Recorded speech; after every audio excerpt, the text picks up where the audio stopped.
Hello, everyone, and thank you for joining us for our program, Virginia Land Use and Solar Permitting Considerations. My name is Brad Nowak. I'm a partner and co-chair of the Renewable Energy Practice Group at Williams Mullen, based in Tysons, Virginia. I'm pleased to be joined this morning by my colleague, Lori Schweller.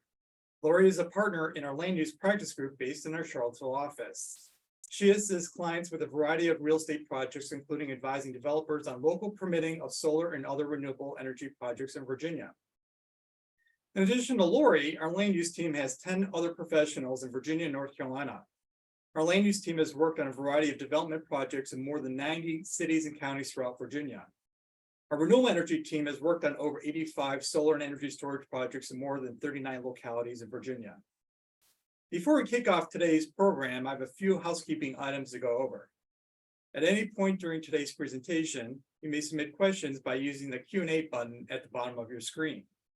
We will answer questions at the end of the presentation. If we don't have time, we'll certainly follow up afterward.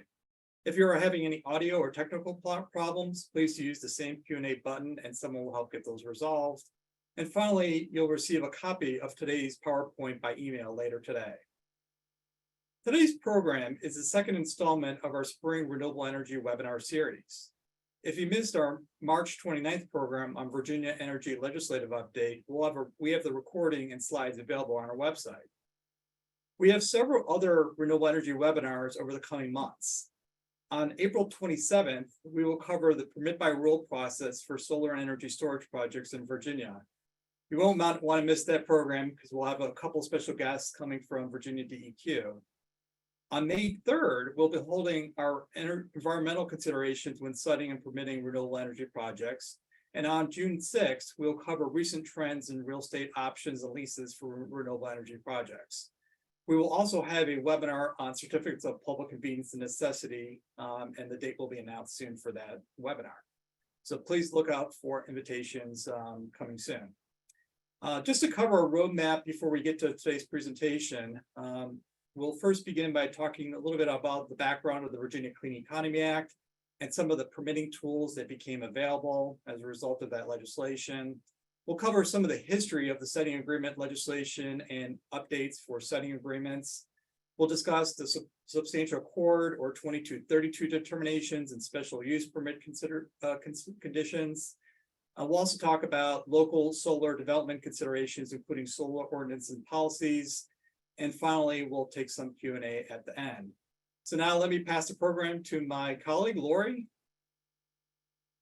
Thanks very much, Brad. Good morning, everyone. As most of us know, the Virginia Clean Economy Act was adopted in 2020, and it requires Dominion Energy and Appalachian Power to deliver their electricity from renewable sources by 2045 and 2050, respectively.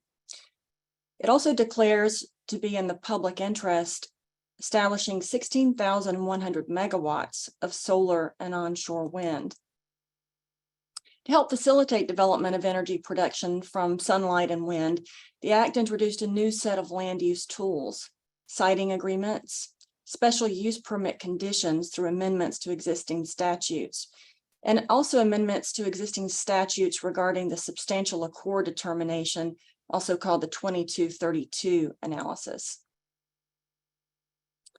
So let's talk about siting agreements first. Siting agreements were established by a new ordinance in 2020 and are only available for solar facilities over 5 megawatts. The 2020 legislation required that projects must be in opportunity zones to take advantage of siting agreements, but in 2021, that location restriction was eliminated, and the siting agreement was made available to battery storage facilities as well, regardless of size. It's important to keep in mind that there is a mandatory notice requirement to notify and meet and negotiate with the locality, though ultimately a siting agreement is not required. In 2021, the siting agreement, as I mentioned, was expanded to include battery storage. The 2021 Act provided that it would not become effective with regard to energy storage projects unless the General Assembly adopted legislation extending revenue share to battery storage and it did so in 2021. So now siting agreements may be used for energy storage facilities of all sizes. Siting agreement in relation to land use applications. The Virginia Code provides that a developer may file for appropriate land use approvals at or after the time it submits its siting agreement notice. The statute also provides that the failure of an applicant to enter into a siting agreement with a governing body cannot be the sole reason for denial of a land use approval. So clearly, failure to reach an agreement ends the siting agreement process. But what if the developer submits the notice after the land use applications have been submitted, or even after the land use permits are approved? We also have questions about notice and timing in relation to the approvals themselves. So the Virginia Code provides that the applicant must give notice to the locality of its intent to locate in the locality and request a meeting, and then must meet, discuss, and negotiate a siting agreement. The Act, which was effective July 1st, 2020, provided that it would not apply to any solar facility that had received zoning and site plan approval, preliminary or otherwise, from the locality on or before January 1st, 2020. So if an SUP is approved between January 2nd and June 30th, 2020, which would be prior to adoption of the Act, could the host locality require notice and negotiation retroactively? Should the developer send the required notice even after zoning approval? What if the project were approved on or before January 1st, 2020, but did not have site plan approval? This type of procedural questions commonly arise when a solar developer is in the process of selling the project. Naturally, the buyer wants to ensure that all necessary approvals have been obtained. There have been a variety of local responses to siting agreement legislation. Recently, Rockingham County's Board of Supervisors passed a resolution that even commencing discussions about a siting agreement should not occur until there's been open discussion of the land use application itself, declaring that it would inappropriately bias the legislative process. On the other hand, Louisa County has incorporated into its solar zoning ordinance a requirement that a siting agreement must be adopted for all projects. There have also been varying responses to solar developers who failed to give the required siting agreement notice to the localities. One example is localities granting after the fact waivers by a resolution of the Board of Supervisors. A siting agreement may be complex in terms of payments that it offers to the localities, and those payments vary greatly. There's no standard payment, but in reviewing siting agreements across Virginia, we have seen a range of $15,000 to $25,000 per megawatt for larger projects. There seems to be a much lower expectation for smaller projects. We've seen the revenue share amount of $1,400 per megawatt used as a basis for payment for a smaller project, or a smaller flat fee amount. So how do siting agreements work with zoning ordinances? Statute provides, of course, that to the extent the siting agreement is not inconsistent, the zoning ordinance isn't inconsistent with the siting agreement, of course it must be complied with. But a siting agreement can establish the law for the project that is different from the law for other developments. So one provision that we have seen in approved siting agreements is at the bottom of your screen.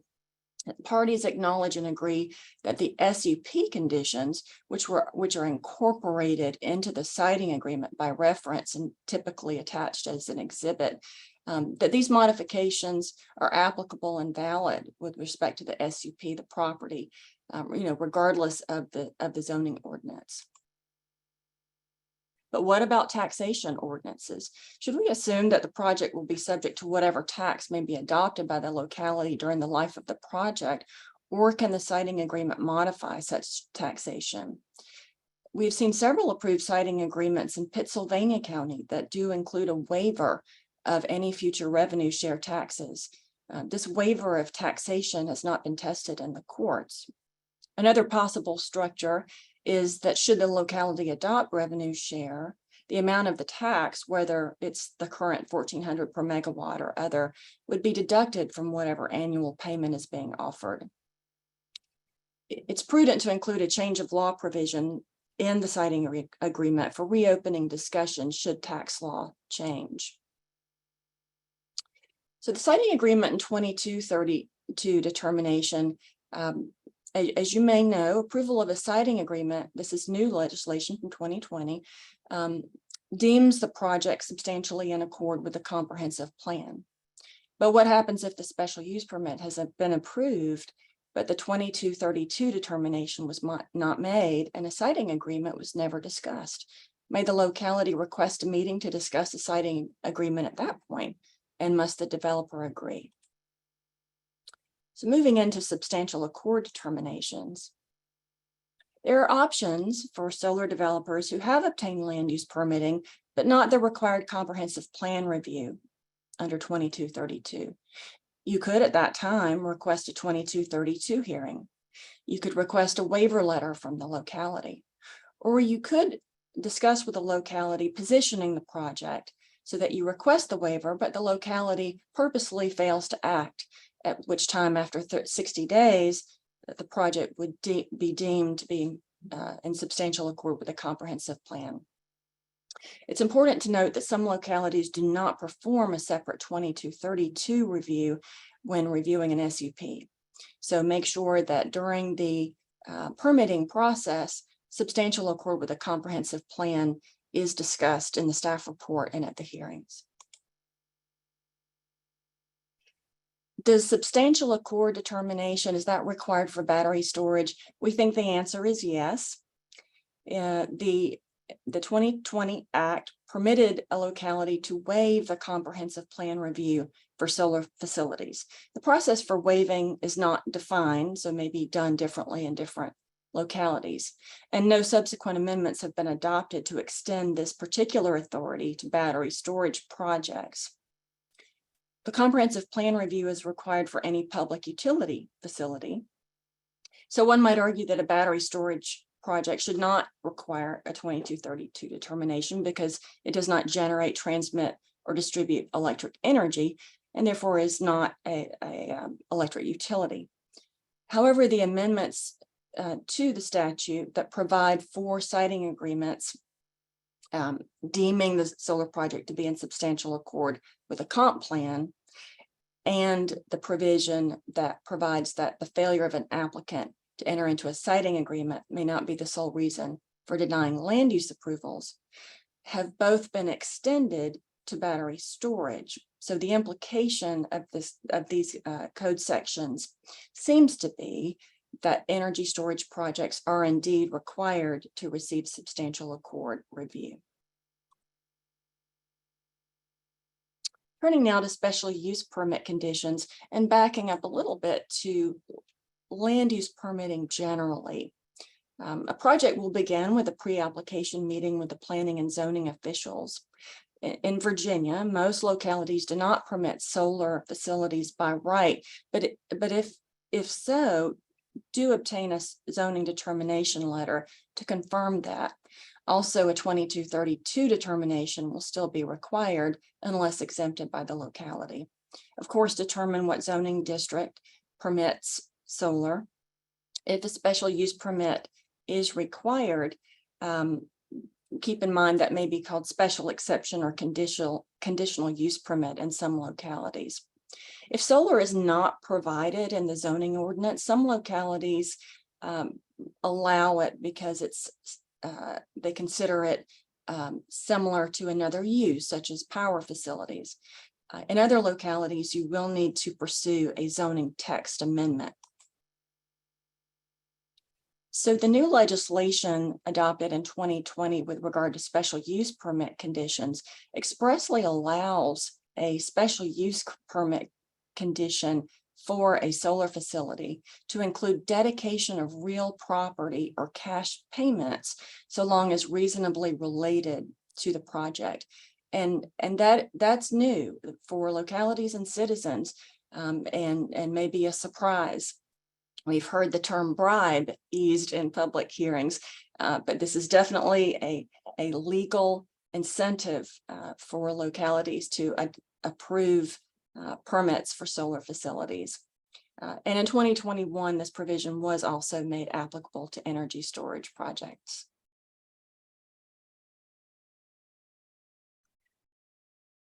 Because of the influx of land use applications since the adoption of the Clean Economy Act, there have been a number of local land use responses. There were no utility scale solar facilities in Virginia in 2015. By the end of 2021, 51 were operating. Based on a survey conducted July 13th through August 13th, 2021, 51 responding localities had already reviewed 279 solar facility applications. Of those fully reviewed, almost 80% were approved. Electricity generated by solar projects in Virginia doubled from 2020 to 2021. Because of all this activity, local land use responses have included new solar policies, comprehensive plan amendments, and zoning ordinance amendments. And some localities have adopted and amended policies and amendments multiple times since that time. One of the things we're seeing is acreage limitation. Here's one example. This is a map that Halifax County publishes on its webpage. It's solar sites map showing all of the approved solar facilities in Halifax County. The zoning ordinance provides that a maximum of 5% of the land area within a 5-mile radius of an approved solar facility may be under panel. They are discussing possibly changing that to the complete solar facility, not just the area under panel, but a circle with a 5-mile radius has about 2,500 acres. And so you can see what the limitation is within that area. Other examples are Culpeper County, whose Board of Supervisors recently adopted a policy to limit solar sprawl, so they are no more than 1% of the total land area of the county may be in solar. And the zoning ordinance limits the maximum project area to 300 acres. Louisa County has also limited area under solar to 3% of total county acreage. And Surrey County has limited land under solar to 10% of the county acreage. So what kind of opposition do we see to solar facilities at public hearings and at community meetings? These are some of the ones you commonly hear: concern with visual impact, scenic views, change of character of the area, loss of agricultural use, especially loss of prime farmland, stormwater runoff, erosion, and sediment control issues, concern about potential loss of property values, a variety of health and welfare matters such as glare, electromagnetic fields, hot zones, battery fires, and so on. And the contention that other uses would bring more jobs and more tax revenue that the proposed solar facility would bring. So what happens if your substantial accord request is denied? The statute gives the Board of Supervisors authority to overturn the decision of the Planning Commission. And remember, the 2232 decision is made by the Planning Commission. In some jurisdictions, that decision is automatically reviewed by the Board of Supervisors, which then confirms or approves it. And of course, it has the right to overturn it as well. But the applicant has an express right to appeal to the Board of Supervisors within 10 days of the Planning Commission denial. And that gives you the opportunity to make sure that's on the docket and to make sure that you can submit any materials in addition to what you've already submitted. If your special use permit is denied, the process is a little bit different. Special use permit is a legislative act. The Board of Supervisors, and if the locality delegates to the Board of Zoning Appeals, the BZA, have wide latitude when making decisions. If the permit is denied, the applicant or any other aggrieved party has 30 days to appeal to the circuit court of the jurisdiction. The standard of review is fairly debatable. So the Denial of the special use permit can be based on any reasonable grounds. The record just needs to contain evidence supporting the decision, and that the decision was based on probative evidence, not speculation, fear, or conjecture. Some reasonable grounds for denying a special use permit, including failure to meet zoning ordinance requirements, inconsistency with a comprehensive plan, or adverse impacts on the character of the neighborhood or abutting property. Unreasonable reasons would include a decision not based on zoning factors, such as based on moral grounds, or a discriminatory decision. But keep in mind that it may be difficult to establish that your application and another application that was approved are indeed similarly situated. Special use permits are decided on a case-by-case basis. Every parcel of property is unique, and every application has unique facts. An astute local attorney will advise his or her board of supervisors that a decision on a special use permit does not set precedent because every case is different. But there may be cases where similarly situated applications are treated different, and that would be an unreasonable denial. The tips for preparing for legislative hearings, it all starts with good site selection. So do consider the comprehensive plan, especially the future land use map. Consider the surrounding neighborhood and its uses and zoning. Consider whether your parcel has prime agricultural farmland, depending on the locality. Early political engagement, especially with a supervisor or counselor for your district, is very important. Multiple community meetings can be prudent. You often have a complaint that there was not enough community engagement, or that a project was moved along too quickly. So giving the citizens plenty of time to provide feedback is usually helpful, and helps the counselors or supervisors make their decision. Of course, it's always helpful to find supporters to speak at hearings, but pay particular attention to concerns of officials and citizens and opposition groups, and identify mitigation measures that you can enact in your concept plan or in your SUP conditions. So you can respond to concerns with revisions and information and suggested SUP conditions, and try to eliminate issues over the course of the project review, so hearings can focus on fewer issues and the benefits of the project to the community. Of course, always carefully review any SUP conditions that are proposed by staff or the locality, especially those dealing with time limits for commencing constructions and other triggers for various actions. Remember the 2232 determination. Remember the board or other governing body needs to approve the siting agreement if there is one, and do establish a record of the SUP criteria that were considered. Approval is considered final after a 30-day appeal period. And finally, in this past General Assembly session, the validity period for subdivision plats, final site plans, and special use permits that were valid and outstanding as of July 1st, 2020 was extended to July 1st, 2025. That's for any type of project. Specifically, special use permits for solar projects that are valid and outstanding as of July 1st of this year. Any deadline in the special exception permit or in the local zoning ordinance requiring the landowner or developer to commence the project may actually be extended by a resolution of the governing body until July 1st, 2026, or such other period as may be agreed to by the locality. So that's not an automatic extension, but it does give the locality the authority to enact such extension by resolution. So those are my comments, and we are happy to take questions. I'll turn it over to you, Brad. Great, thank you, Lori.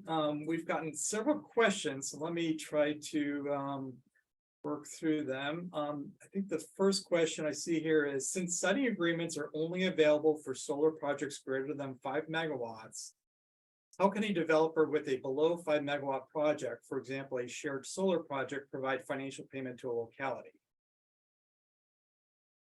Well, that's a great question. And we do interpret the ordinance as providing siting agreement as a tool only for those projects over 5 megawatts. But there are other ways that you can offer funds or property to the locality. One is through the conditions of your special use permit.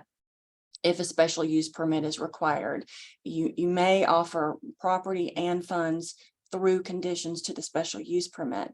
And some localities may be willing to work with the applicant on a performance agreement, which is a contract by which the applicant offers to do certain things or provide certain funds. So it may not be characterized as a siting agreement, but it is a contract that could be approved by the governing body.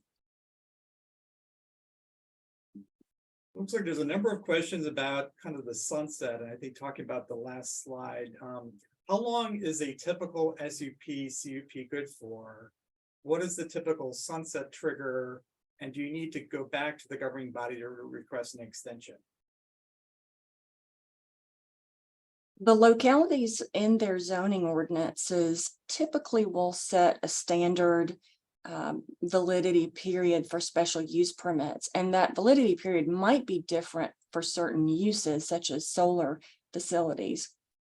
What we tend to see is, or there may not be one at all, that deadline can also be set in the conditions, even if there isn't one in the zoning ordinance itself. And we tend to see a 1 or 2 year, I think 2 year being the most common time period by which the applicant must commence construction. And what commencing construction means may vary by locality as well. So that needs to be clarified between the parties. But if I've also seen as long as 5 years to commence construction. But if you find that you may need more time, the localities also have different ways of extending that. They may have a formal process set on in the zoning ordinance for extending that time period. They may have a formal deferral period. Also, keep in mind that if you have conditions of any type, or any other aspect of a conditional use permit that you have obtained that you would like to amend, the amendment process is exactly the same as the initial permitting process. So you would go through the same process, whatever that may be for the locality, typically pre-application meeting, planning commission hearing, and then a board of supervisors hearing, though in some localities, the Board of Zoning Appeals takes care of that. Got a question about solar ordinances and policies. What are ways someone can get involved with a locality's development of a new solar ordinance or amending an existing one? That's something our firm does quite a bit because of the just huge influx of applications. As we noted, localities are always working to make sure that their policies and their zoning ordinances reflect what the county wants in terms of the design and location and number of solar facilities. So it is a public process, a legislative process. And so anyone can be involved in attending work sessions, attending public hearings, and submitting comments and speaking up at those meetings about issues that are important to the industry. And so you might have applicants at those meetings, you might have industry representatives, and you might have law firms such as ours speaking on behalf of applicants and explaining some things that sometimes governing bodies may not be aware of from the industry perspective. Good. Well, it looks like we're out of time, and I know we've got several other questions, so we'll certainly follow up by email after the webinar. So again, thank you for attending today's program, and thank you, Lori, for presenting today. If you've got any other questions, feel free to email us at energy@williamsmullen.com, or feel free to contact us at the contact information on your screen. Thank you again for joining us, and see everybody at our next webinar on April 27th.